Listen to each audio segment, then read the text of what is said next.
चकिया में देवे की मेहसी में चली, 12 के दाल तोरा ढोरी में गली। चकिया में देवे की मेहसी में चली, 12 के दाल तोरा ढोरी में गली। चल मोता नाजे बना दी जाज, चल मोता नाचे बना दी मिजाज। अमवा के कल तोरा लांगा में हली,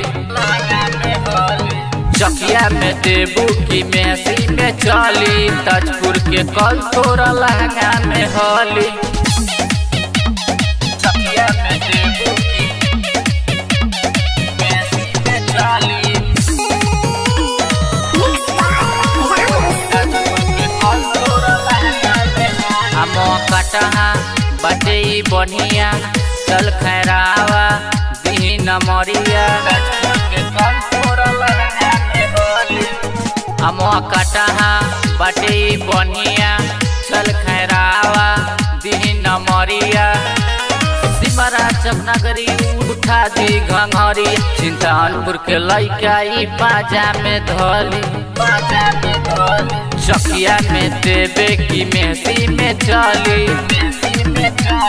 12 के दाल तोरा ढोरी में गली।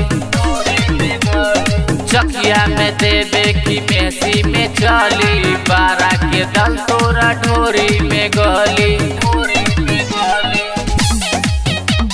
चकिया में देवे की मेहसी में चली,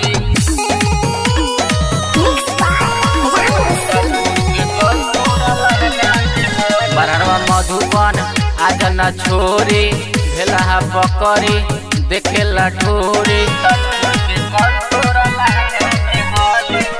बरहरवा मधुबन आज न छोरी, भेला पकड़ी देखेला ढोरी।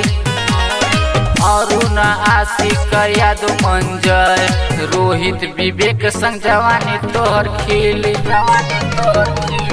चकिया में देवे की मेहसी में चली, 12 के दाल तोरा ढोरी में गली।